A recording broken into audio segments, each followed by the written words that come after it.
Vamos a estar leyendo de este capítulo los versículos 20 al 25.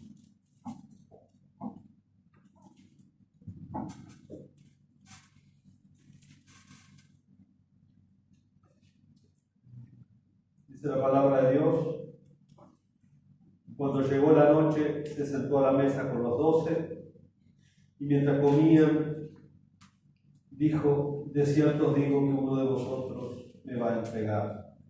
Y entristecidos en gran manera, comenzó cada uno de ellos a decirle: ¿soy yo, Señor?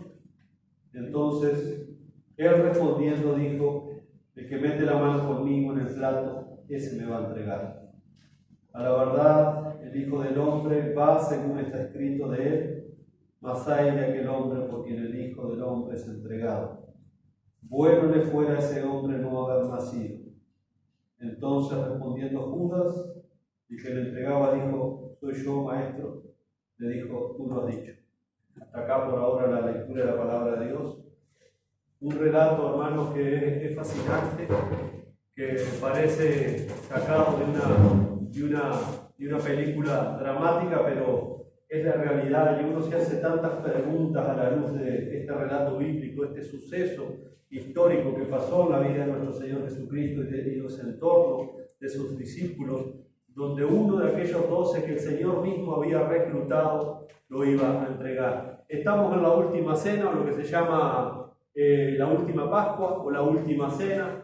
Los discípulos están reunidos con su Señor, con su Maestro. Después de cenar ahí, recuerden que el Señor se iba al Monte de los Olivos y más tarde el Señor iba a ser apresado para luego ser enjuiciado y luego ir a la cruz. Habían pasado ya por lo menos 3 años y medio de que el Señor, si molesta, me saco el coso este, total, escuchan bien. Si se acopla, Manuel, no sé por qué, es raro. Si molesta, lo sacamos para que no distraiga. Habían pasado entre 3 años y medio que Jesús había reclutado estos 12 hombres.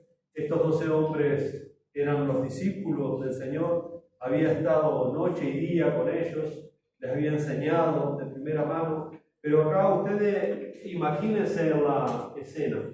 Están celebrando la Pascua, están con el Señor, están todos comiendo, disfrutando ese momento de intimidad, y el Señor les da una bomba. De cierto les digo que uno de ustedes me va a entregar.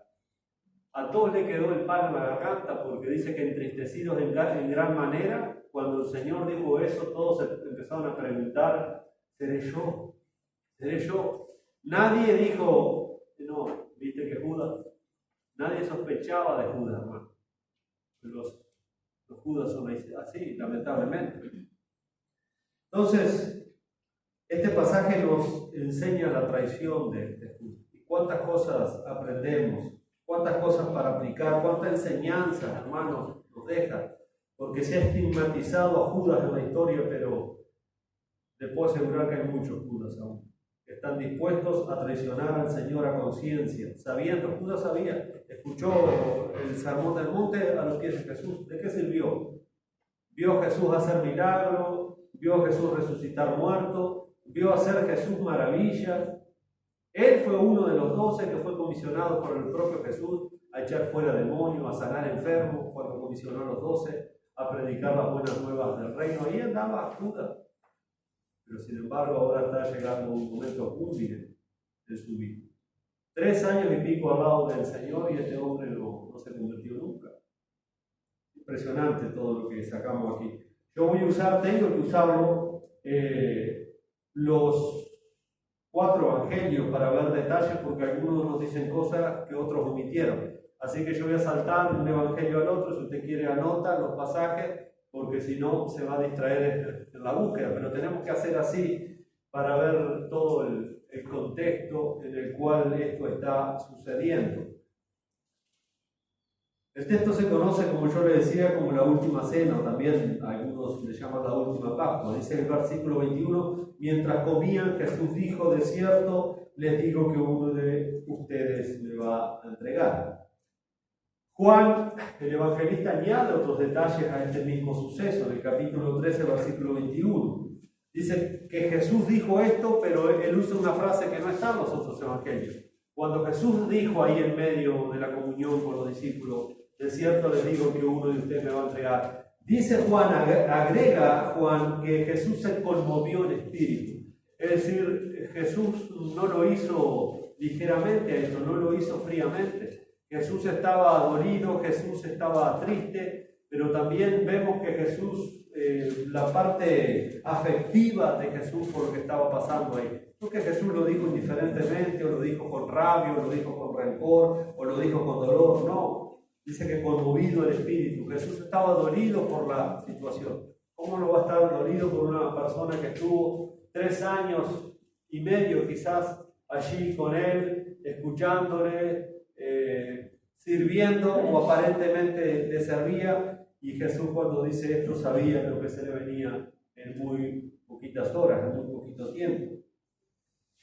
Marcos añade otro detalle a ese mismo suceso, en esa frase, en Marcos 14, 18. El que come conmigo. Esto habla de la gran intimidad que había entre este traidor y Jesús. Esto revela, hermano, 2 cosas tremendas de la naturaleza de nuestro Señor Jesucristo. Porque él dice, de cierto le digo que uno de ustedes me va a entregar. ¿Cómo sabía esto Jesús? En primer lugar, hermano, se revela la omnisciencia de Jesús. Ese es un atributo que solo Dios tiene. Y Jesús era Dios en carne. Jesús era Dios en un cuerpo humano. Era la segunda persona de la Trinidad y tenía ese atributo. Él sabía todas las cosas. No tenía necesidad, dice la Escritura, de que nadie le dijera ni le enseñara nada, porque él conocía todas las cosas. Entonces vemos la omnisciencia del Señor al conocer absolutamente todo lo que estaba sucediendo, todo lo que venía pasando. Nada escapaba a los ojos, al escrutinio del Señor Jesucristo. Pero también nos revela, hermanos, no solamente la omnisciencia del Señor, sino nos revela el conocimiento bíblico que el Señor tenía y la confianza que Dios tenía, que el Señor tenía en lo que estaba escrito en las Escrituras. Por eso, si ustedes notaron ahí en el versículo 24 que leímos al comienzo, dice: la verdad del Hijo del Hombre va según está escrito de él. Según está escrito de él. Quizás los apóstoles no tenían ni idea, pero el Señor sabía que esto se registraba en las Escrituras. Que este hombre, si bien no aparece con el nombre en el Antiguo Testamento, pero sí aparece el momento de que el Señor iba a ser traicionado por Judas. Estaba escrito y el Señor creía todo lo que estaba escrito, porque Él había inspirado a través de su Espíritu a los escritores sagrados, pero también Él era la palabra encarnada. Y Jesús claramente entonces confiaba en todo lo que estaba escrito. Y el Señor Jesús, al hacer esa pregunta, de alguna manera está confrontando a Judas por lo que él estaba a punto de hacer y venía meditando hacía muchísimo tiempo. Lo que Judas estaba cometiendo era un homicidio premeditado, porque Judas venía maquinando entregar al Señor. Entonces, de alguna manera vemos que el Señor, al preguntarle, está haciendo reflexionar, que pensara, que recapacitar acerca de lo que iba a hacer, pero sin embargo Judas estaba cegado por su codicia, por su odio, por su traición, por su egoísmo. Y siempre debe ser así, hermanos, cuando nosotros estemos tentados a hacer algo que es contrario a la voluntad de Dios. Tenemos que reflexionar. Judas en ningún momento reflexionó de las consecuencias de lo que él estaba haciendo. Hermanos, las acciones tienen consecuencias. Nosotros tenemos que ser muy sabios a la hora de hacer o de decir algo, porque todo lo que nosotros hacemos, todo lo que nosotros decimos tiene consecuencias. ¿Qué consecuencia me va a dejar esto en mi vida, esto que estoy haciendo? Y más cuando nosotros sabemos a conciencia que lo que yo estoy haciendo va en contra de la voluntad de Dios. Judas sabía perfectamente que lo que estaba haciendo era malo, que lo que estaba haciendo iba en contra de lo que el Señor había enseñado, en contra de lo que había visto hacer al Señor. Él sabía, él tenía conciencia de eso, pero él estaba cauterizado su conciencia, su corazón estaba completamente hundido en las tinieblas, en su propio pecado, y él no midió las consecuencias. Pero en el caso nuestro, que hemos sido regenerados, que hemos sido salvos, tenemos que tener mucho cuidado también, porque nosotros tenemos cierta luz, pero el Señor dijo, tengan cuidado que la luz que haya en ti no se convierta en tiniebla, no sea tiniebla. En el momento que nosotros empezamos a rebelarnos a la voluntad de Dios, a desconfiar de la voluntad de Dios, nuestra conciencia se empieza a endurecer, la luz que hay en nuestra conciencia y en nuestro corazón se empieza a apagar, entonces tenemos que medir las consecuencias. Vemos que Judas en ningún momento midió las consecuencias de sus actos. Cuando se dio cuenta, era demasiado tarde. Entonces tenemos que tener cuidado, hermano. Las acciones tienen consecuencias. Debemos preguntarnos, ¿dónde me va a llevar esto que estoy haciendo? ¿En qué va a terminar esto? ¿Cómo va a afectar mi vida? ¿Cómo va a afectar mi ministerio? ¿Cómo va a afectar la iglesia donde voy? ¿Cómo va a afectar mi familia, mi matrimonio? Porque las acciones todas tienen consecuencias. Cuando los discípulos escuchan a Jesús decir que uno de ellos le iba a entregar, claro, ellos comenzaron a preguntarse, angustiados, entristecidos, pero ninguno sospechaba de Judas. ¿No es curioso eso? Qué bien se había camuflado Judas como un verdadero discípulo cuando no lo era. Dice que entristecidos en gran manera. Por eso les decía, los discípulos al escuchar eso de la boca de su Señor, de su Maestro, se les quedó la comida atorada en la garganta. Estaban entristecidos, pero no así Judas. Porque Judas siguió comiendo y para salir del apuro, como todos preguntaron, seré yo, y Judas no preguntaba, pero dice que Judas mojando su comida en el plato preguntó, pero así siguió, seré yo, Señor. Los otros no pudieron comer, pero Judas, para disimular y salir del paso, siguió comiendo y preguntó, seré yo, Señor. Pero los discípulos cuando escucharon esto, se empezaron a entristecer y dice en gran manera. Bueno, esto fue una sorpresa para ellos. Esto fue una sorpresa cuando el Señor le dice eso. Era un golpe duro para ellos, porque ellos quizás podían pensar, los discípulos, bueno, Señor, te podemos negar, te podemos abandonar, pero traicionarte, Señor. Bueno, Pedro, por ejemplo, niega al Señor. Pero esto era una traición, era un golpe bajo, un golpe muy duro. Lo iban a traicionar, lo iban a entregar. Y la pregunta, hermanos, esperaba una respuesta negativa. Sin embargo, el Señor le dice, tú lo has dicho. Le dice cuando Judas le dijo, ¿seré yo, Señor? Y el Señor le dijo afirmativamente, tú lo has dicho. Entonces respondiendo a Judas, versículo 25, el que le entregaba dijo, soy yo, Señor. Recuerden una cosa aquí también. Si nosotros leemos los evangelios, los 4 evangelios, se va a notar algo muy particular en Judas, porque todos los discípulos preguntaron, ¿seré yo, Señor? ¿Seré yo, Señor? Pero cuando Judas pregunta, no llama a Jesús Señor, le dice Maestro. Judas jamás llamó a Jesús Señor. ¿Sabían eso ustedes? Nunca. Siempre le llamó Rabí, siempre le llamó Maestro. Nunca lo consideró el verdadero Señor. Porque Judas quizás tenía la idea del Mesías como lo tenían los judíos. Judas estaba ahí por interés propio. Quizás si este es el Mesías va a derrocar el poder romano, yo voy a sacar ventaja de esto, pero cuando Judas vio que no era el perfil del Mesías que ellos esperaban, entonces se decidió a sacar partido de alguna manera, entregando al Señor y vendiéndolo. Lo que quería era sacar partido de esto. Pero acá vemos que cuando el Señor le dice en Mateo 25, entonces respondiendo Judas, el que le entregaba dijo, ¿seré yo, Maestro? No le dijo como los otros, ¿seré yo, Señor? Nunca le llamó Señor. Estos son detalles que uno tiene que aprender a ver en las Escrituras. Hay mucho detalle en estas cosas que nos arrojan luz. Él jamás llamó a Jesús Señor, porque nunca creyó que era el Señor. Acá le dice simplemente Rabí, después que todos preguntaron. Así que Judas cuando pregunta esto se siente como comprometido, como obligado a preguntar, porque no voy a ser yo el único que no pregunte, todos están preguntando. Dice ahí en Juan capítulo 6, hermanos, porque al preguntar esto vemos el corazón endurecido de Judas y la hipocresía que tenía Judas era algo increíble. Miren lo que dice en el Evangelio según San Juan en el capítulo 6, añade más luz a todo esto. El Evangelio de Juan capítulo 6, versículos 67 y 71 al 71. Juan capítulo 6, versículos 67 al 71. Dijo entonces Jesús a los 12, ¿se acuerdan cuando Jesús estaba enseñando a una multitud de discípulos y las palabras de Jesús fueron bastante confrontativas, bastante duras, y la mayoría pegó la vuelta y se fue. Y Jesús le dijo a los 12, ¿ustedes también quieren irse? Y Pedro le dijo, Señor, ¿a dónde iremos? Solamente tú tienes palabras de vida eterna.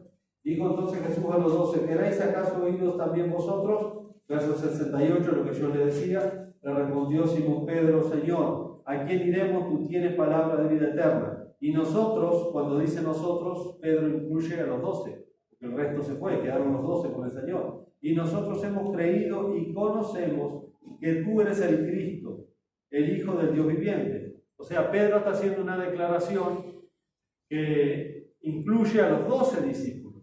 Esto que Pedro dice, porque está hablando en plural, es incluyente a los 12 discípulos. Dice, nosotros hemos creído y conocemos que tú eres el Cristo, el Hijo del Dios viviente. Jesús le respondió, ¿no os he escogido yo a vosotros los 12 y uno de vosotros es diablo?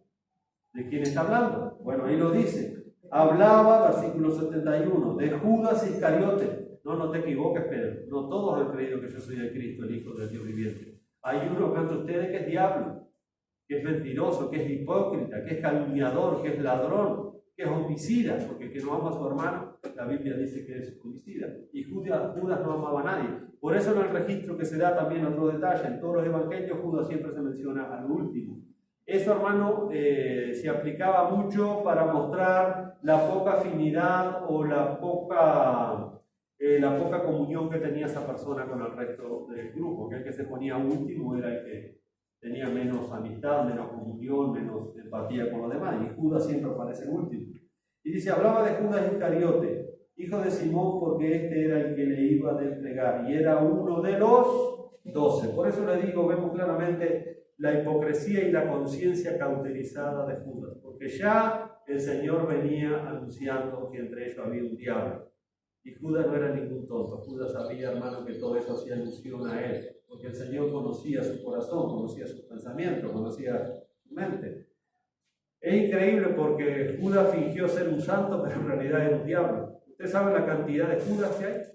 A la vuelta, que fingen ser santos, que fingen servir al Señor, fingen ser parte de la comunión de la iglesia de Cristo, y en realidad, por eso en Mateo 121, después que el Señor termina el sermón del monte, va a decir, en aquel día muchos me van a decir, Señor, Señor, en tu nombre hicimos esto, echamos fuera demonios, hicimos muchos milagros, pero el Señor le va a decir, yo nunca los conocí, hacedores de maldad. No todo el que me dice Señor, Señor entra en el reino de los cielos, sino el que hace la voluntad de mi Padre que está en los cielos. Así que Judas se camuflaba muy bien entre los 12. Ninguno sospechó que era un traidor, ninguno, que era un hipócrita, que era un falso, pero Jesús lo conocía. No, hay uno que es diablo entre ustedes. Seguía con los apóstoles, y aún, hermano, no solamente que él anduvo siempre con el grupo de los 12, sino que tuvo el honor y el privilegio de servir como tesorero de ese grupo. Porque recuerden que a Jesús había mucha gente que ayudaba a Jesús, que daba ofrenda a Jesús, dicen de mujeres pudientes que sustentaban el ministerio de Jesús, y se ve que habían denominado a Judas como el tesorero, porque con ellos eso se sostenían, comían.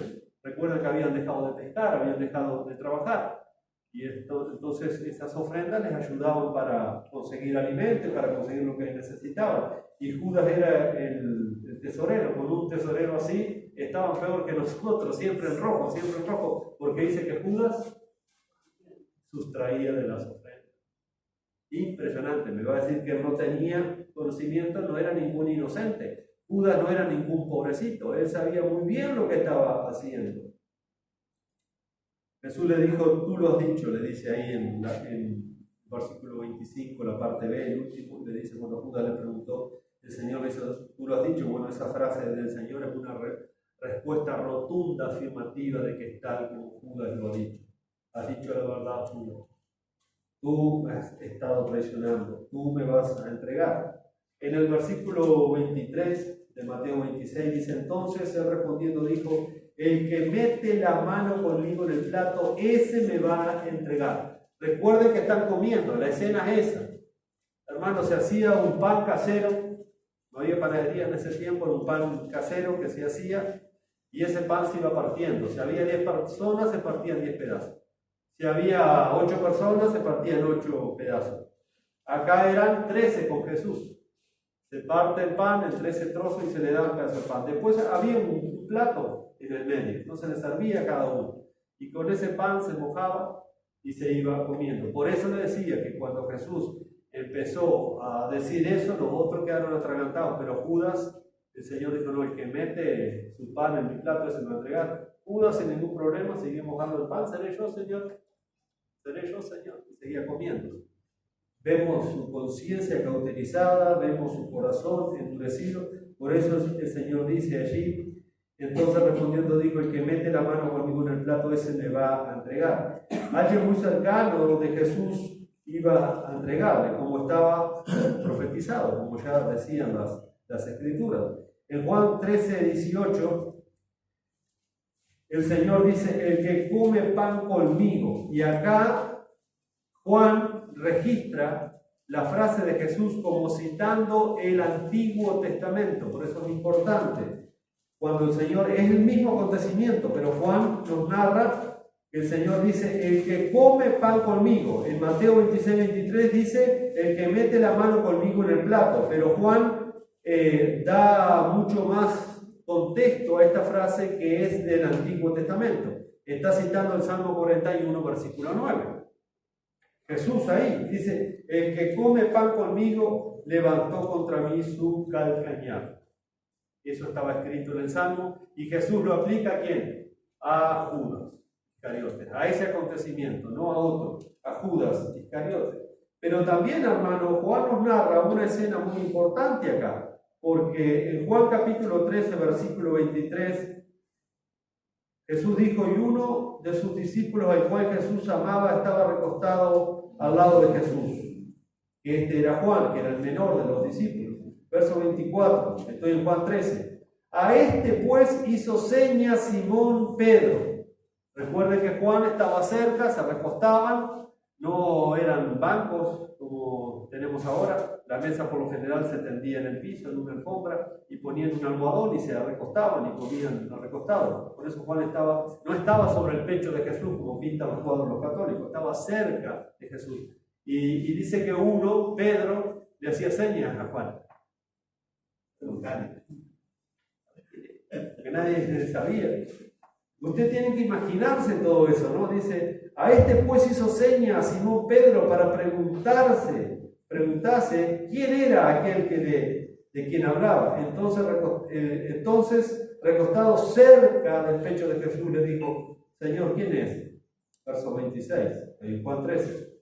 Respondió Jesús, a quien yo diera el pan mojado, aquel es. Y mojando el pan, lo dio a Judas Iscariote, hijo de Simón. Ahora, acá está sucediendo algo muy serio. Muy serio. ¿Por qué? Porque también tenemos que entender un poco la costumbre de aquella época. Cuando una persona recibía visitas en su casa, recuerde que ponía el plato con la comida a la mesa y repartía el pan.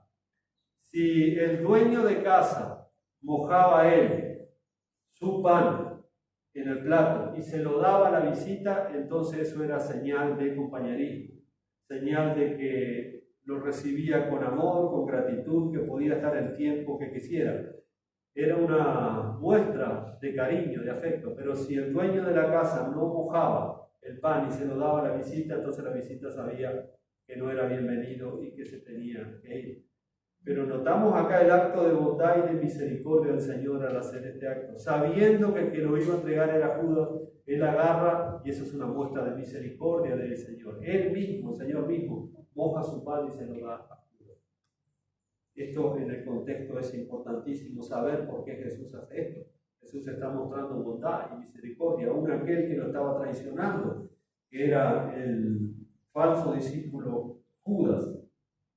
Entonces lo que hizo Judas fue una violación de la comunión sagrada, porque no respetó aquello que Jesús hizo, que estaba haciendo, que era muy común en la comunidad de los judíos. Él despreció esto que Jesús hizo, no lo tomó en cuenta. Otra persona se hubiera sentido honrada, otra persona hubiera valorado esto, pero por más que Judas vio que Jesús mojó su pan y se lo dio. Esta era una muestra de amor, una muestra de afecto. Sin embargo, ya no le entraban ni las balas por el juro.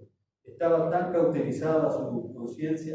¿Y cuántas veces, hermanos, somos así? El Señor tiene muestras de amor, de paciencia, de cariño, y nosotros andamos como la liebre baleada, a la disparada, disparándole al Señor, a su misericordia. Nos endurecemos muchas veces, no tenemos en cuenta las misericordias del Señor, como leíamos en Lamentaciones 3, que se renuevan cada mañana, que es grande su fidelidad. Y Judas no le importó lo que el Señor hizo.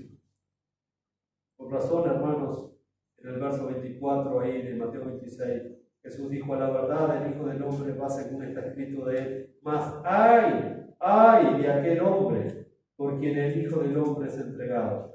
Bueno le fuera a ese hombre no haber nacido. Pero esto no solamente se aplica a Judas, cuidado, se aplica con cualquier persona, hermano, que ha despreciado la bondad del Señor Jesucristo, que ha conocido de un modo o de otro modo algo del Señor Jesucristo, algo del mensaje de la cruz y lo ha despreciado. Mejor hubiera sido para esa persona no haber nacido. Esto se aplica a cualquier persona que muere sin Cristo, porque va a la condenación eterna, está despreciando. Y todos sabemos acá cómo se desprecia el Evangelio, cómo se desprecia la Biblia, cómo se desprecia la iglesia. Esta frase de Jesús no solamente se aplica a Judas, sino a todos los que viven regidos por el principio de Judas. Mejor hubiera sido para esa gente no haber nacido. ¡Ay de aquel hombre por quien el Hijo del Hombre es entregado! Bueno le fuera a ese hombre no haber nacido. Es impresionante lo que Jesús dice acá, hermano. Cuántas conciencias cautilizadas, cuántos corazones duros, que no tienen en cuenta las advertencias del Señor. El Señor dice claramente: hubiera sido mejor que no hubieran nacido. Ese hombre estuvo ahí al lado de Jesús, tuvo la oportunidad de escuchar, vio hacer prodigios, vio señales, vio maravillas, pero no le entraron ni las balas, nunca consideró acerca de nada.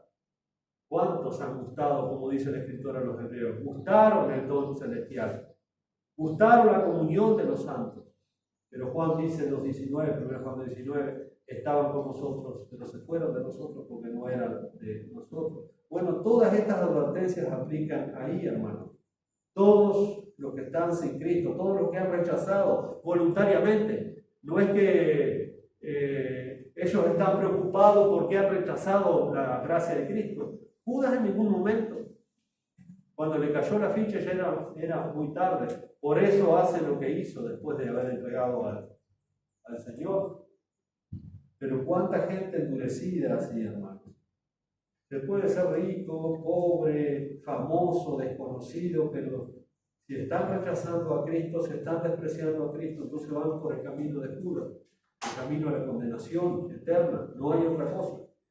¿No dijo Jesús en Mateo capítulo 25, un poco antes de esto, en el versículo 41, cuando está hablando del juicio de las naciones? No solamente habla del juicio de los judíos, sino también de los gentiles. Y dice: apartados de mí, malditos, al fuego eterno preparado para Satanás y sus ángeles.